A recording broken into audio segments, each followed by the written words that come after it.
You are watching What am I Xirtus. missing here? Yeah, like Yeah, what? you're gonna have to. You're gonna We have talked for like to a half elaborate on that. hour about the Gremlins, like straight Yeah, up. yeah, yeah.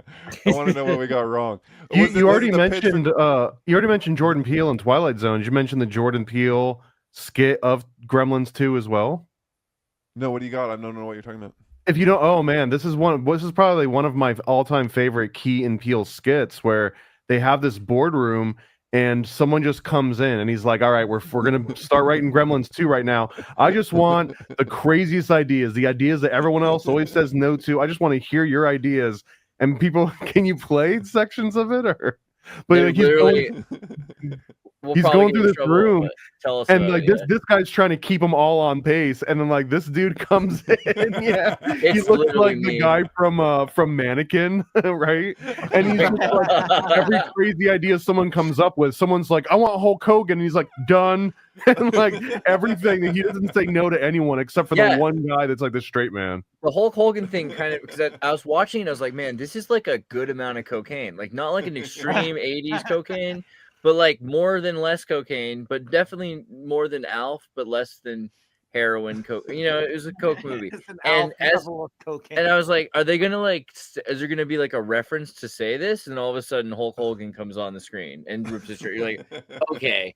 The entire like this movie was just financed literally in bricks. That's the Well, only and the whole premise of this entire skit is that at the bottom, like in captions, it's like all peace, Will.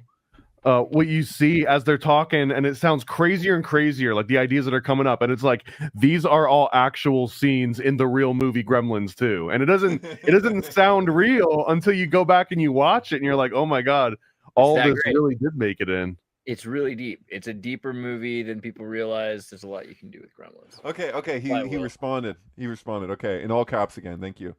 The extra holding up the 9 and 11 microphones in front of Clamp later became news broadcaster for Fox and was a 911 eyewitness. I was 9/11 there. Eyewitness was in Gremlins too. Cool. So it's not us What? getting something wrong though. That's just see that's an extra No, that's a thing that different we. person. That's a different person. Oh, is it? Juve didn't. Yeah, A. Kusker said you got so much. Oh, right, wrong right, in right. Gremlins Okay, 2. sorry. No, no, yeah. And the coward has no response. Why? No, I'm just kidding. But like, we're curious what we missed about Gremlins 2 because I take Gremlins pretty seriously. I'm just Yeah, letting yeah. you know. Took it to heart, you know. Yeah. I wanna I'm know. Well, I looking mean, for if this we part missed about something, that's the. not getting it wrong. Are we lying by omission by not talking about one aspect of Gremlins 2? We didn't bring up the vegetable guy. I don't know. I don't know if I'm looking to see if I can understand this. Oh, I see it now. So, okay, can you pull up a cover of Gremlins 2? Yeah. Like Okay. the actual movie cover. So apparently it's that the corner of the leather-bound chair that has like these 3 slash marks in the back. Yeah, the one on the bottom right there. Oh, the main poster. Standard poster. All the yeah, And so then if you look behind, you got the the two towers. 9 is represented by Oh, the no, little that's filigree, like the Statue of edge Liberty. of the chair is the 9, and then the 3 slashes actually form 2 sticks. So you've got a 9, Oh, I see it. 11, Oh, and yeah. you've got the twin towers that he's actually looking over. Well, he's which is looking. He's looking at the Empire State Building, but yeah. Close but enough. well, they're off screen, but he's clearly looking at them. And then in the opening scene Right. of Gremlins 2, it does show you the twin towers. But yeah, I guess that's the 911 Well, is the 9. There's a 911 too. When there's a scene where there's a reporter and they're putting microphones in front of Clamp, and one holds one that just reads 9, and the other one that's 11, like channels. And there's just like it's a perfect shot actually. You could probably find that in an image search. I bet you a lot of people have pointed that out. It's one of those. There's so many in Gremlins too, like 911 predictors. It's crazy. But yeah, so is he telling us that I shouldn't assume gender. Are they telling us that that reporter in that movie who's like playing that part will happen to be an eyewitness on 9/11? That doesn't sound too crazy. I mean, I mean, anyone there's a that was lot of in eyewitnesses. Manhattan was Yeah. an eyewitness, no? They live in Manhattan. Yeah, they filmed it in Manhattan. So yeah, that's not out of the question. But yeah, still far from it. I'm looking for like corroborative data. I believe it because I want to so bad. No, what I would really be impressed by is if it just so happened that person caught it on film. You know. but probably not, because almost everybody that caught 9/11 on film, that at least the stuff that showed, like, had worked for Fox special effects departments. And it all had happens in worked the for Trump Fox Tower, previously. right? Yeah, so like, Clamp and that was one of those, like, kind of strange things. It's like, to catch the first plane hit, you know what I mean? Like, anyone who caught that first plane, especially, it was like, okay, you happen to have this background, like, like, I don't know. But I mean, I guess that in 2001, not everybody had cell phone cameras, and necessarily, but yeah. Okay, yeah, Tony Snow. I guess Tony Snow is the name of the guy. I can't find the evidence yet, but we'll find it if this is true. I mean, I wouldn't be surprised. Some September 11th things have happened already, but yeah, This is all news to me. Fox. I didn't even reported. know about the 9/11 on the chair. Yeah, Jordan Barty did an expose on this. That's actually pretty amazing. Yeah, he just kind of just goes through and analyzes with circles and arrows, and he goes through the whole thing. Yeah. What do you guys think about the little Raggedy Ann anime? Psychedelic as fuck. Raggedy anime.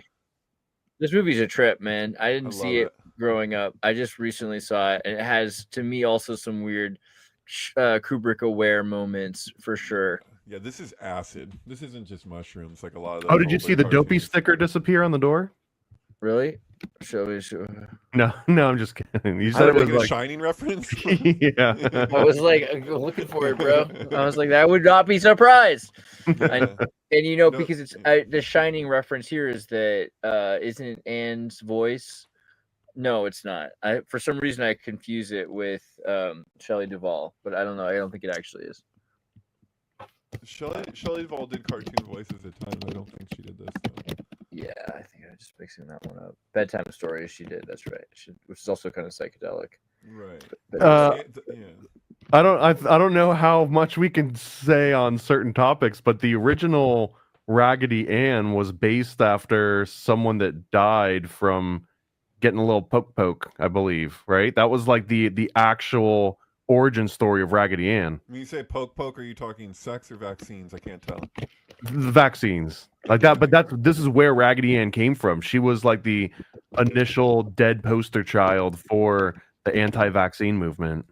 Wow. Have you never heard that before? I remember her coming up all the time as like an archetype in like the 2019, 2020s. Raggedy Ann dolls at protests, and I had to find out. Oh, don't do Snopes. Don't do Snopes on here. I always do, because if you love you have to see why they say it's false. If they say it's false, what is their argument? Yeah. Raggedy Ann was patented before Macella's death. Raggedy Ann was created, whose daughter Marcella died at the age of 13 after receiving vaccination. So she was modeled after a girl who died of a vaccination, but she didn't die of a vaccination until after Raggedy Ann was created. Right, but Raggedy Ann then becomes a vehicle for the creator Gruel. Like Gruel then uses this as a vehicle and becomes a staunch anti-vaccine proponent, and some of that, I think, objectively would make it into all of the creations that she's got. So the fact that it wasn't patented until before, but then like she continues it after, I don't know. Yeah, that's fair. Screw Snopes. Totally.